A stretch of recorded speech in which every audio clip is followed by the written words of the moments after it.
Puede sonar casi apocalíptico, pero lo cierto es que Málaga se enfrenta a un desafío considerable en los próximos meses y su estación se puede quedar pequeña. Pero tranquilos, que ya hay planes para evitar el colapso y te cuento los detalles en este vídeo. Era algo tremendamente esperado por los andaluces y muy demandado por los malagueños y visitantes de la capital de la Costa del Sol. La llegada de la competencia y tras demasiada espera, ya se atisba en el horizonte, pero ello conllevará un más que presumible aumento de trenes diarios que puede ocasionar que la estación María Zambrano sufra una saturación ante tal demanda. Por eso Adif ya trabaja para solucionar los posibles problemas que ocasionará la llegada de Ablo, Wigo e Irio y el aumento de trenes y viajeros que ello conllevará. La liberalización del sector ferroviario en España va a hacer que el 2023 sea un año realmente especial para las ciudades andaluzas, con servicios de alta velocidad, pues si se cumplen las previsiones, los diferentes operadores llegarán a lo largo del año tanto a Córdoba como Sevilla y el caso que hoy nos toca, Málaga, María Zambrano, es decir, los ya tradicionales trenes de alta velocidad de Renfe y los de los nuevos competidores privados, Irio y Wigo, sin olvidar los servicios low cost de la propia Renfe, Ablo.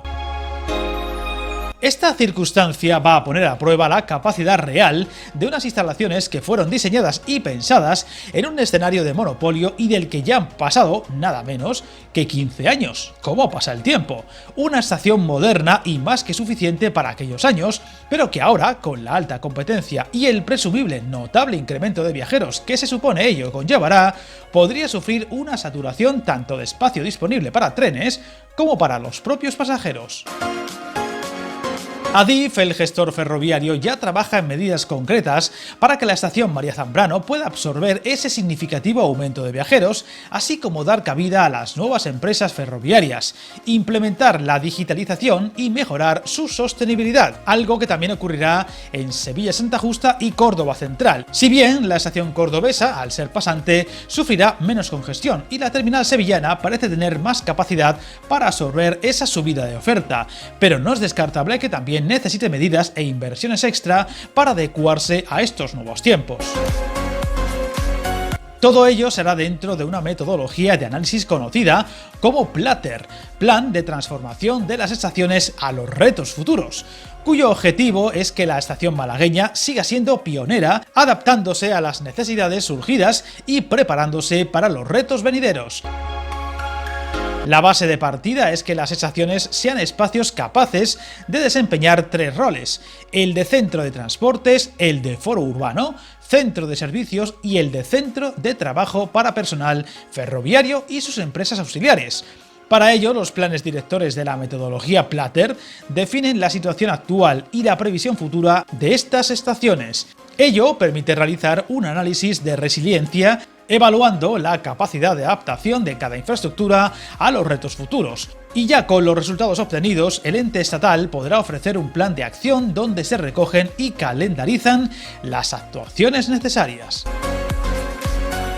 Además de adaptarse al notable aumento de viajeros, algo más que comprobado allí donde la competencia ha llegado, se añaden dos retos más: adaptar los sistemas para que sean accesibles, seguros, sostenibles y conectados, y mejorar la integración urbana de las estaciones y su aprovechamiento comercial. Y Adif trabaja para anticiparse a esos posibles problemas de saturación, aunque dejando claro que dicho plan específico para la estación de la capital malagueña no está totalmente concretado, pero ya se habla de intervenciones que pueden requerir de una inversión de cierta relevancia. Unas medidas que han de desarrollarse con cierta celeridad, dado que para finales de marzo se esperan las primeras circulaciones de Irio, mientras que en el caso de Wigo se apunta para finales de 2023, y a la espera de que Renfe anuncie fechas para sus servicios low cost con Ablo. Por tanto, ese aumento esperado de trenes y pasajeros sería todavía muy gradual. No es descartable, por tanto, que Málaga-María Zambrano sufra en los próximos meses obras para ampliar su espacio tanto para pasajeros como su capacidad para absorber nuevos trenes, a la espera de saber con concreción cómo serían esas actuaciones. Pero no sería de extrañar que tengamos un tiempo considerable de convivencia entre las obras necesarias y el estrangulamiento que sufrirá la terminal malagueña por ese aumento de servicios y pasajeros. A pesar de estos inconvenientes, la llegada de la competencia de Renfe se espera como agua de mayo en tierras andaluzas, pues si de algo se han quejado los viajeros que partían o llegaban a esta zona del país, era de los altos precios de los trenes, mientras que allá donde han ido llegando las marcas rivales, es decir, Wigo e Irio, la oferta de trenes y plazas aumentaba considerablemente y los precios bajaban, tanto los precios suelo como la media. Es más, en la ruta Madrid-Zaragoza-Barcelona se habla ya de una rebaja media superior al 40% y en la Madrid-Valencia se habla de que roza ya el 50%.